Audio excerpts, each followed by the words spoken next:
آلودگی سے بچانے کے لیے اور اس ملک کو خوبصورت بنانے کے لیے اپنا بھرپور کردار ادا کریں گے۔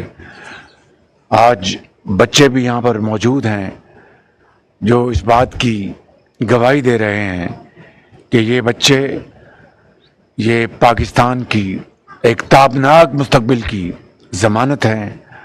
یہ بڑے ہو کر اور علم کی تعلیم سے بہرور ہو کر انشاءاللہ پاکستان کے عظیم معمار بنیں گے۔ پاکستان پائندہ باد۔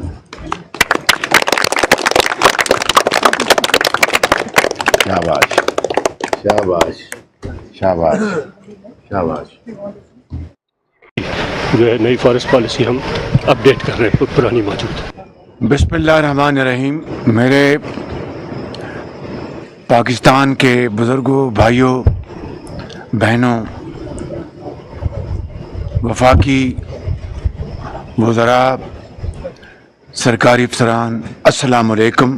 آج ہم مانسون کی شجرکاری کا آغاز کرنے جا رہے ہیں اور رواں برس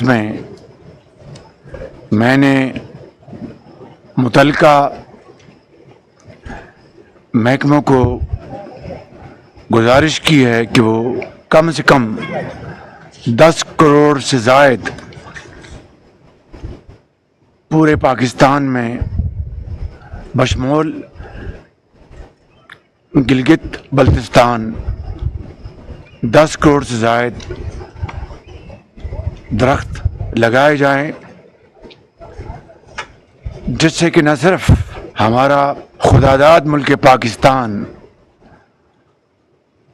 خوبصورت ہوگا بلکہ جو موسمی تبدیلی ہے جس نے پاکستان کو 2022 میں بری طرح ہٹ کیا تھا،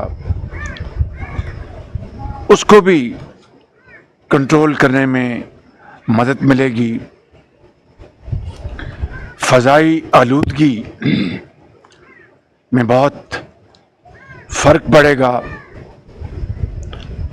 اور یہ مانسون کا موسم ہر لحاظ سے ایک بہت دلوں کو خوش کرنے والا موسم ہے، حسین مزاج موسم ہے، جس سے کہ ہر طرف جب بادل آتے ہیں تو مسکراہٹیں بکھرتی ہیں اور جو گرمی کی شدت میں کمی آتی ہے۔ میں سمجھتا ہوں کہ اللہ تعالیٰ نے پاکستان کو بے پناہ نعمتوں سے نوازا ہے۔ اب یہ ہم پر ہے کہ ہم